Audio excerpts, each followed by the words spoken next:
Good morning my all dear teachers. आप सभी का स्वागत है आपके अपने चैनल स्टडी विथ राहुल 247 पर।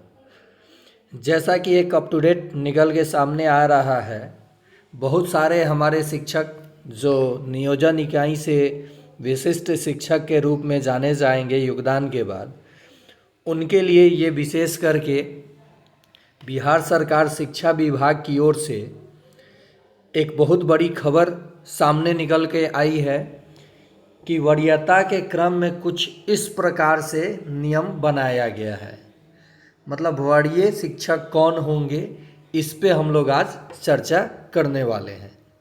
और होना भी चाहिए, क्योंकि विशिष्ट शिक्षक जो नियोजन इकाई पे बहाल थे वो बहुत समय से अपनी सेवा दे भी रहे हैं शिक्षा विभाग में, तो उनको वरीयता का लाभ मिलना भी चाहिए और यह देखने को मिल भी रहा है। लेकिन इस पे कितनी सच्चाई है, क्या है ये नियम, ये होना चाहिए, तो ये तो मैं भी जानता हूँ कि होना चाहिए, लेकिन 100% श्योर नहीं हूँ कि ये 100% जो मैं बात कर रहा हूँ।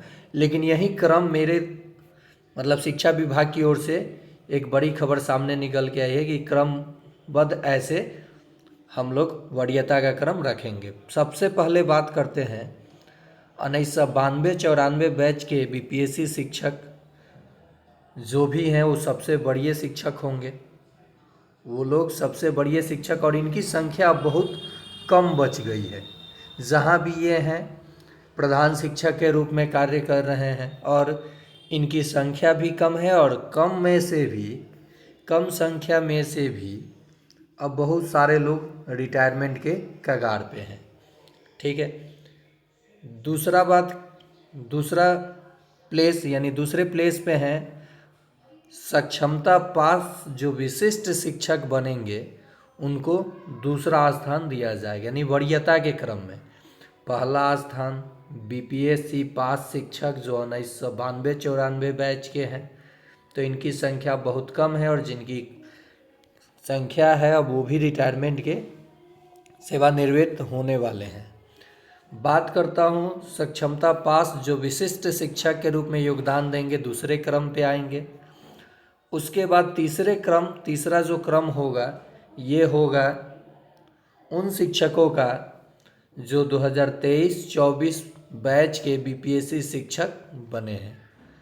जी हाँ, तीसरा क्रम देखिए, पहला क्रम, दूसरा क्रम, तीसरा क्रम, और चौथे क्रम पे होंगे नियोजित शिक्षक 2003 से 2022 बैच के वैसे शिक्षक जो अभी तक सक्षमता पास नहीं किए हैं या सक्षमता का फॉर्म भर करके परीक्षा नहीं दिए हैं, अभी वो नियोजित शिक्षक के रूप में ही जाने जाएंगे, और उनको मिलेगा चौथा स्थान।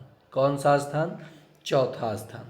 मैं इसलिए बार बार कहता हूँ कि सक्षमता परीक्षा का फॉर्म भर के आप एग्ज़ाम दीजिए।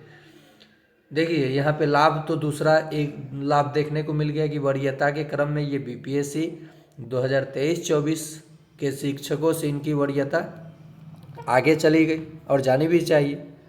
इतने दिन के सेवा निरंतरता के लाभ के लिए जो लड़ाई लड़ रहे हैं हमारे नियोजित शिक्षक, तो उनको ये चीज़ मिलना चाहिए। और साथ ही साथ वेतनमान के लिए भी मैंने वीडियो बना दिया है कि किस आधार पे आपका वेतनमान तय होने जा रहा है और कौन सा वेतनमान आपके लिए सही रहेगा। अब बात आता है सामने निकल कर कि सर ठीक है, ये तो हो गया कैटेगरीज वाइज वरीयता, यानी बीपीएससी पुराने शिक्षक, सिंपल भाषा में कहा जाए तो विशिष्ट शिक्षक, विद्यालय विशिष्ट शिक्षक, और विद्यालय अध्यापक, और नियोजित शिक्षक, ये हो गया वरीयता का क्रम। लेकिन अब यहाँ जो 2003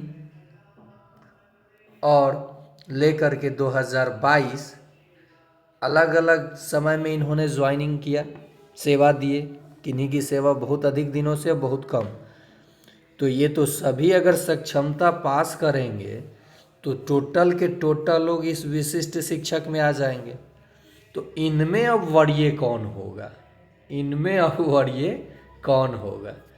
जो मुखिया के थ्रू बहाल हुए थे या जो टेट दे करके आए थे, अब इनके आपस में ही मामला फंस जाएगा।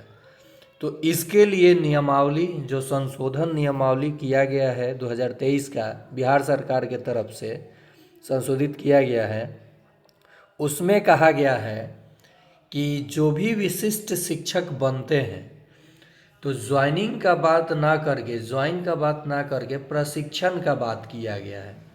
प्रशिक्षण का बात किया गया, ठीक है। यहाँ पे किसकी बात किया गया है? इनकी प्रशिक्षण की, प्रशिक्षण की बात किया गया है कि कौन ऐसे शिक्षक वरीय होंगे विशिष्ट शिक्षक में जिन्होंने पहले प्रशिक्षण प्राप्त किया है, चाहे वो 2003 के हों या 2022 के बीच में। तो जो प्रशिक्षण पहले प्राप्त किए हैं और डेट ऑफ बर्थ को लेकर के, यानी डेट ऑफ बर्थ को लेकर के भी बात किया गया है कि वो वरीय होंगे। लेकिन अगर दो शिक्षकों का या अधिक शिक्षकों का डेट ऑफ बर्थ मैच करता है तब कौन वरीय होंगे? तब कहा गया है कि उनके नाम के अल्फ़ाबेट पर, नाम के अल्फ़ाबेट पर, जैसे मान लीजिए जिनका नाम ए से शुरू है और किसी शिक्षक का नाम बी से शुरू है, तो ए वाले शिक्षक वरीय हो जाएंगे। ये कहा गया है नियमावली में। मैंने नियमावली को अच्छे से पढ़ा, देखा, बहुत सारे लाभ भी हैं।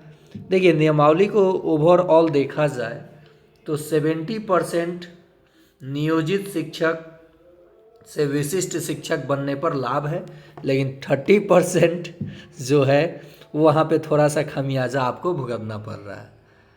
राज्यकर्मी तो बने, लेकिन जिस तरह से राज्यकर्मी आपको बनना था उस तरह से बने कि नहीं बने ये मैं कुछ नहीं बोल सकता। लेकिन वरीयता क्रम को लेकर के ये तो निर्धारित कर दिया गया कैटेगरीज वाइज शिक्षकों का। लेकिन विशिष्ट शिक्षकों वाले मामला में अगर डेट ऑफ बर्थ मैच कर गया, अल्फ़ाबेट भी मैच कर गया, तो तीसरा भी प्रावधान उसमें किया गया है कि उनके प्रशिक्षण चाहे जो भी या उच्च वरीय अधिकारी के द्वारा ये तय किया जाएगा, शिक्षा पदाधिकारी के द्वारा। इसके लिए अलग से कोई नियम बनेगा। तो ये सब बातें निकल कर के आ रही है शिक्षा विभाग की ओर से वरीयता क्रम को लेकर के, जो कि आप देखना चाहिए कि कौन वरीय होंगे और विशिष्ट शिक्षकों में से जो लोग योगदान देंगे तो वो योगदान के क्रम के अनुसार वो वरीय होंगे, या प्रशिक्षण के आधार पे, या डेट ऑफ बर्थ के आधार पे, या अल्फ़ाबेट के आधार पे। बात है आगे कोई भी अगर अप टू डेट आता है और आपको सटीक एकदम सही जानकारी चाहिए तो इस चैनल को सब्सक्राइब कर लें, बेल आइकन दबा लें। साथ ही साथ जो शिक्षक सक्षमता 3 का फॉर्म भरने जा रहे हैं, 3 का फॉर्म भरेंगे या तैयारी कर रहे हैं, उन्हें ये लिंक ज़रूर शेयर कर दें इस चैनल का, क्योंकि मैं गारंटी देता हूँ कि 20 से 25 दिन पढ़ा करके मैं 100+ स्कोर उनका करा दूंगा। ये मैं गारंटी देता हूँ। लेकिन उनको पढ़ना होगा, थोड़ा सा मेहनत करना होगा। बिना मेहनत का तो फल मिलेगा नहीं, तुक्का से तो मिलेगा नहीं। तो आप इस चैनल को उन्हें शेयर कर देंगे ताकि उनको कुछ लाभ मिल सके और वो आपके श्रेणी में भी विशिष्ट शिक्षक के रूप में आ सके। आपका अपना चैनल स्टडी विथ राहुल 247 हमेशा अप टू डेट के साथ आपकी सेवा में हाजिर रहेगा।